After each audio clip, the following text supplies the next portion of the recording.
You're listening to part 2. Implement these speaker tips while you speak. Let's continue with tip number 13 through 34.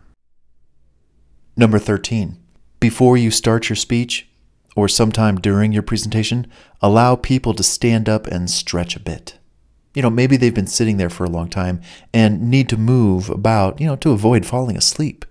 Get them up to keep both you invigorated and them paying attention.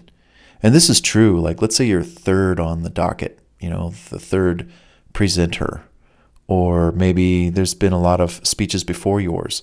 So your audience, you have no idea what condition they are in, especially after lunch. Let's say you were the first speaker after lunch. Oh my gosh, so many people are going to feel tired and they just had a big lunch, so they want to just kind of snooze a little bit.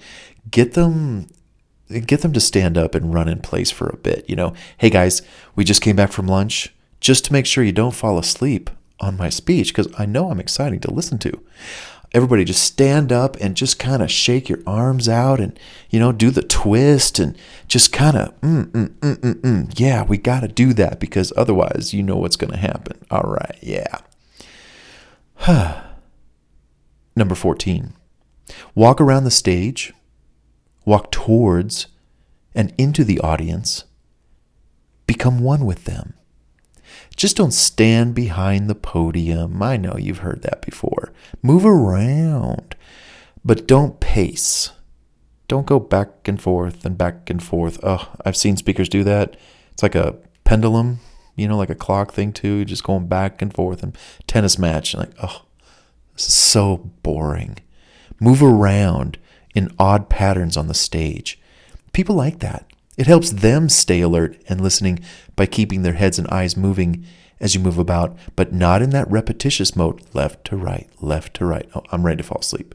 But if you come forward and go back, and then go to the left and go to the right, and then 45-degree angles, and then go back, and then maybe run to the front. I'm talking like some kind of a musical lead vocalist on a stage at a concert, and that's kind of what I'm talking about, but you get the idea.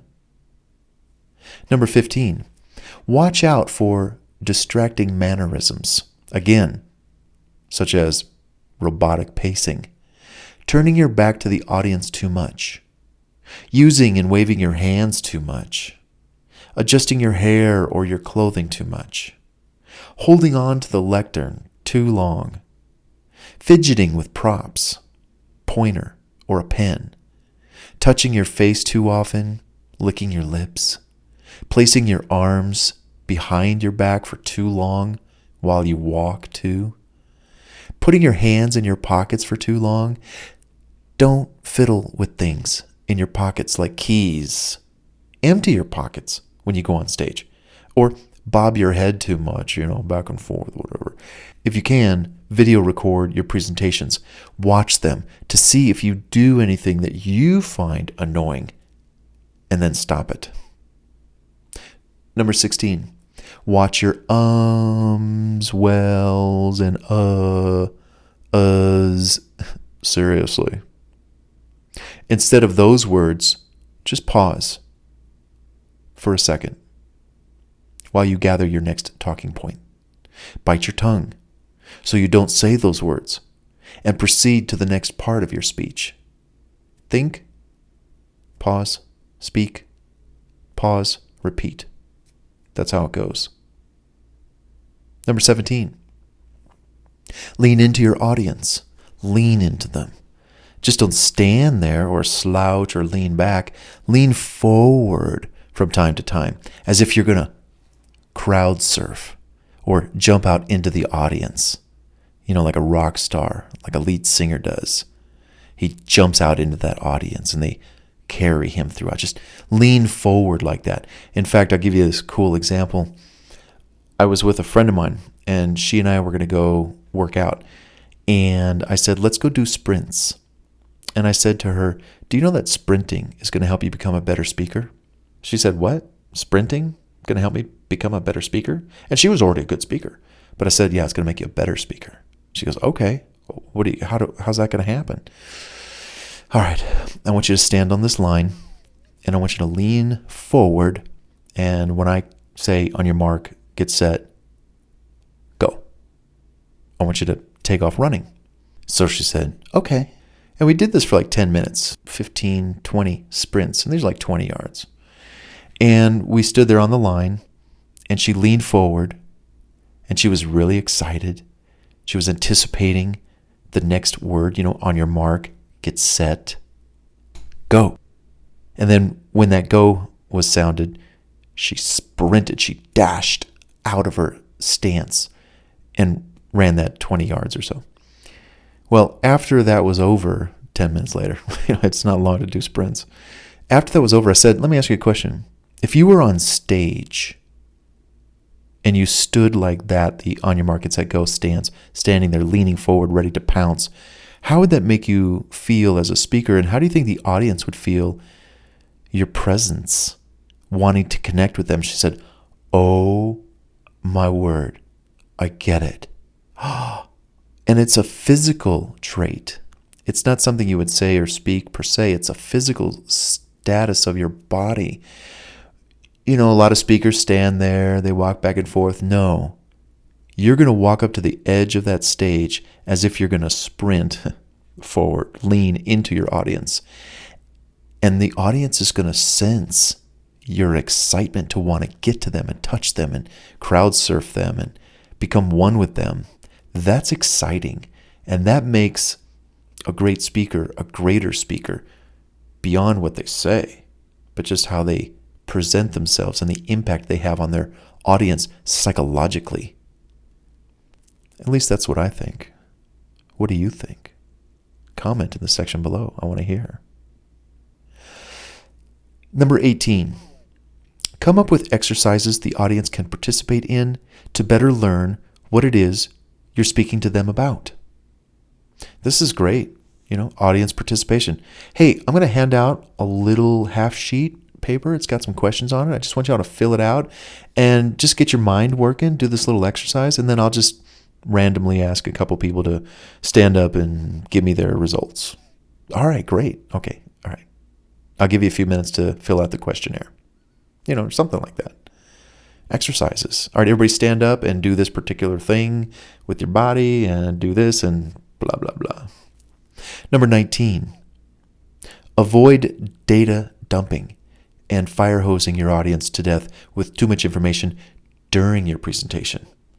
Again, the average adult has only 15 to 25 minutes of attention span bandwidth before they need a break or a change of topic. It might be worse today, but you get the idea. Avoid data dumping. No. Number 20. Make a number of personal notes to yourself while you speak of things to repeat, not repeat, to say again because it went over so well. Or things not to say or do, but these are mental notes that you're making to yourself. Number 21. Use props and other lifelike examples, if possible, to help express what's in your speech. Just don't tell them, show them. Have samples you can hand out to the audience to pass around among audience members. Number 22. Vary your cadence, your tone, and your pitch, so people aren't put to sleep or annoyed with the constant flow of words coming out of your mouth at the same tone and pitch, and then it doesn't change at all. Avoid sounding monotone as well. Avoid sounding like a robot. Vary your cadence, your tone, and your pitch. Pause. I had this idea once when I was implementing what it is that I'm telling you. I got really excited. Here's what happened. Stuff like that. Vary what you say and how you say it while you speak. Number 23. Hand out mini surveys, handouts, etc. during your speech so people can engage their brain while you speak. Now, it's one thing to do exercises. It's another thing to hand out these handouts and mini surveys. Maybe they can listen while writing stuff down on a specific handout that you gave them. I'm passing out this little form. I want you to use it to write down the answers to these 3 very important questions. When you do this, You stir up the audience when you hand stuff out like that, for them to be more involved in your speech than just sitting there listening and falling asleep and checking their phone and texting and, all that stuff. Engage their eyes, hands, and their brain at the same time. Number 24, ask an audience member or two to share what they've learned so far in your speech before it's over. Get a few to share and, hey, so far, what is one thing that really stands out from this topic that I'm talking on? Anybody want to volunteer? Care to share?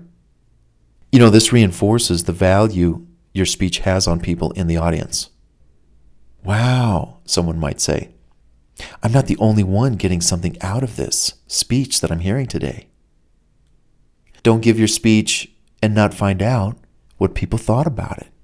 Stop in the middle. You don't have to wait to the end. Stop in the middle and find out how things are going, and then keep going. This prepares people to give you their testimonial later after the speech. Hey, anybody like what they've heard so far? What have you learned so far? Really? Oh, that's really good. Oh, I'm glad that helped. And what about you? Wow. Hey, I think I got 2 testimonials here. I want to see you two after the speech. All right, great.